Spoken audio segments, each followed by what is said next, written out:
Murakaza neza kumenya City TV. Mwongeye kwirirwa bavandimwe. Ikaze kumenya City TV, kora subscribe pyonda ku magambo atukura maze ubashe kujyana natwe isaha umunota ku munota. Akanya rero turiye kureba hamwe match igiye kuba akanya mu minota mike nk'icumi isigaye, aho bigiye kwambikana hagati ya Croatia na Brazil. Tukareba ibashe kujya mu kimwe cya kabiri n'umukino wa kimwe cya kane ugiye kubera muri Qatar mu gikombe cy'isi cya 2022. Nukuvuga ngo bari mu kimwe cya kane, tugiye kurebamo yishobora kubasha kubona intsinzi yo kujya muri kimwe cya kabiri. Tugiye kureba rero hamwe iyi match igiye kurangwa n'ibintu n'udushya twinshi. nka Brazil ukuntu yataka, tugiye kureba uko Croatia abasore bayo nka Modric, uburyo abasore ba Brazil nka Neymar uburyo bagiye kwataka, uburyo bagiye kugira agashya. Reka rero turebe incamake mbere yuko umukino utangira, turebere hamwe uko match zigiye kugenda, turebe abakinnyi babanje mu kibuga ku mpande zombi, turebe ibiri kuvugwa, turebe stade bagiye gukinaho. Nkuko bigaragara ko iyi match igiye kubera kuri tahuza Croatia na Brazil, ikaba igiye kubera kuri stade ya Education City Stadium mu gihugu cya Qatar. Ni stade yitiriwe uburezi. Ikaba ari umukino ugiye kuba itariki 9 z'ukwa 12 2022, ukaba ugiye gusifurwa n'umukinnyi n'umwarubitiro hagati w'umubwongereza bita Michael Oliver uturuka mu Bwongereza, ni ugiye gusifura iyi match. Iyi match ikaba itanga isomo y'uko Croatia irakomeza cyangwa irataha, Brazil irakomeza cyangwa irataha, ese nayahe mahirwe. Reka turebere rero hamwe abakinnyi babanje mu kibuga, turebe amakuru ari kuvuga kuri iyi match mbere yo kwitangira.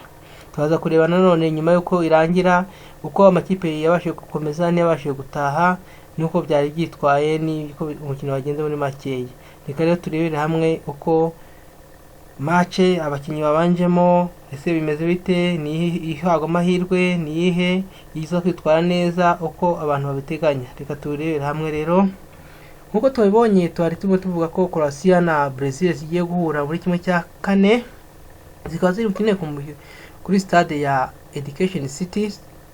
Ikaba itsinda ya Croatia yavuye muri groupe B, sone muri groupe F, mu gihe Brazil nayo ifite itsinda yari ihagarariye rya B.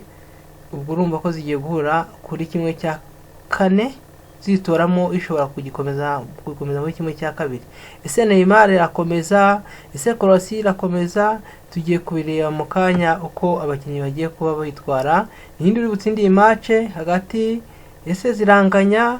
Ubwo ni amahirwe turayaha iyi ekipe muri izi ngizi zigiye gukomeza zijya muri kimwe cya kabiri. Reka rero turebe urugero, turebe umucamake yenda uko match iri bugende, uko line up, uko babanje abakinnyi mu kibuga, ni gute ba line up imeze cyangwa ushobora no guhinduka. Ku ruhande rwa Croatia irakinisha system ya 4-3-3. Ni ukuvuga ngo irakinisha abataka batatu, mediane ni batatu, naho abataka haraba harimo Ivan Perisic, Mario Pasahrinik, hagati haraba harimo Luka Modric araca ku ruhande kuri 11, hafi yaho ngaho Marcelo Brozovic na Kovacic barimo hagati. Inyuma hari aba defenseur bane. Ubwo ni uko tureba nimero 9 iraba yatakana na ku ruhande rwa Brazil, yo yabanjemo irakoresha system ya kangahe. Iyi system ya Brazil ndabona ijya kumera nka system y'Ubufaransa bwigeze gukinisha, ni system ya 4-2-3-1. Ni ngo ifite umwataka umwe Neymar, akaba yunganirwa na Junior na Rafinha ku ruhande rwa 11 no kuri 7 barabataka. Hagati yashyizemo abantuza ba mediateur babiri. Inyuma yaho haraza kuza aba defenseur, nayo barakinisha aba defenseur bane kugira ngo ibize kubasha kugera kwitwara neza. Nkuko naimba mbabwira rero, ikipe ya Brazil ifite system ya 4-2-3-1. Iyi ni line up ishobora kuba itaremezwa neza, ariko ishatse abakoci bakaba ntacyo bahinduraho. Abakiri ku myanya yo gusimbura ku ruhande rwa Croatia no ku ruhande rwa Brazil ni abangaba nk'uko muri kubareba, abasimbura. Tukaza kureba hamwe abakoci ni Tait na Dalik. Hanyuma aba injuries and suspensions, Gabriel Jesus and Alexis Telles abo barahagaritswe kurikije uko match imeze. Abo ni aba substitute players, ni ukuvuga abasimbura uko bari buze gusimbura bagenzi babo mu kibuga. Ni uko lineup imeze y'agateganyo cyangwa ishobora kuba confirmed lineup, kuko ngo iyi niyo bemeje ko ariyo iza kubanza mu kibuga. Uruhande rwa Croatia ikinisha 4-3-3 na Brazil ikinisha system ya 4-2-3-1. Ubu nibwo buryo amakipe yapanzemo abakinnyi bayo. Ba Rafiana ba Junior barajya baca ku mpande bataki bafatishije Neymar hamwe na Richarlison. Ubu nubwo ngo mwata kumwe ni Richarlison ariko yenganiwe n'aba Neymar, Rafiana, abataka bose ku mpande zose. Kuvuga ngo ni ikipe ya Brazil ishaka kwataka cyane kugira ngo itsinde mbere, nk'uko twabonye ku mukino ushize yatsinze ikipe 4-1 yayatatse ku buryo buhambaye. Korea y'Amajyepfo ko yatsindwaga igahita ijya mu kimwe cya kane. Niyo lineup rero ubu gihe dutegereje ko umukino utangira mu kanya rwose iminota 3-4. Nuko Brazil na Croatia zigomba kuza kuba zingana. Bari kuvuga ko hano Brazil ishobora kuza gutsinda muri 2018 yako yatsinze, bakerekana 2010 na kangahe itsinda ryari ririmo ko yagiye itsinda Brazil umukino wa gicuti. Imikino muri groupe F ko yatsinze Croatia, yitsindiye muri World Cup Group F, World Champions 1. Bakagenda berekana umukino zagiye zihuriramo Brazil ihura na Croatia ko byagenze.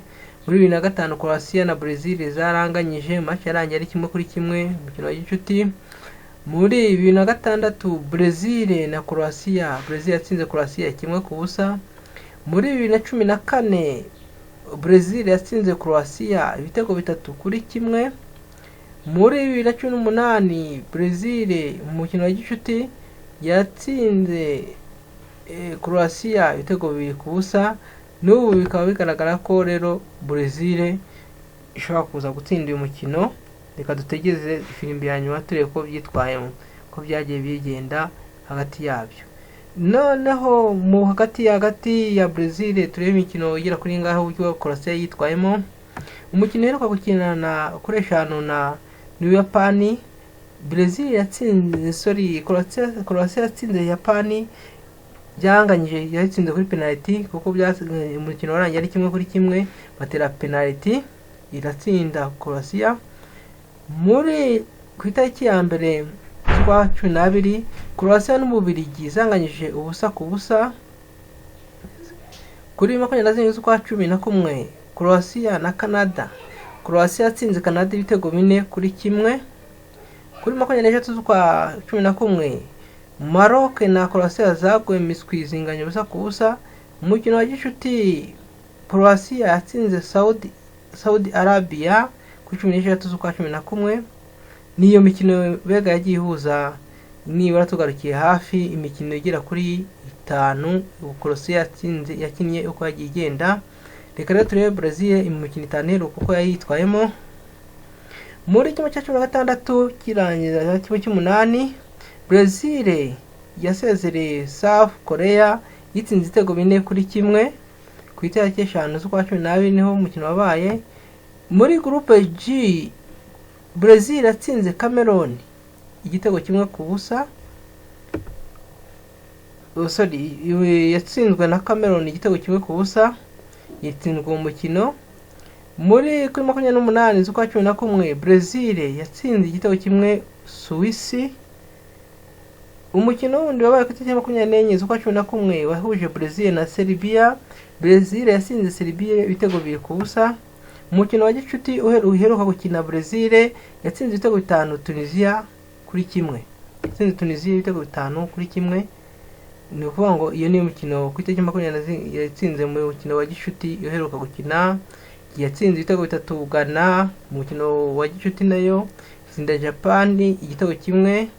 Nuko imikino yagenze muri rusange yahuje Brazil na n'izindi kipe mu mikino yabanje 5 twarimo turera hamwe iko yagiye yitwara, tukareba na Croatia ko yagiye yitwara. Reka rero dutangire umukino. Nababwira ko twagomba gukora subscribe tukanda kuri Ubumenyi TV, tugakora subscribe, tugakanda share, tugakora comment, tugakora like kugira ngo tujye tubasha kubona ibiganiro tubagezaho ku munsi ku wundi. Murakoze murakarama. Kumwe na Francis Xavier Twizeyimana.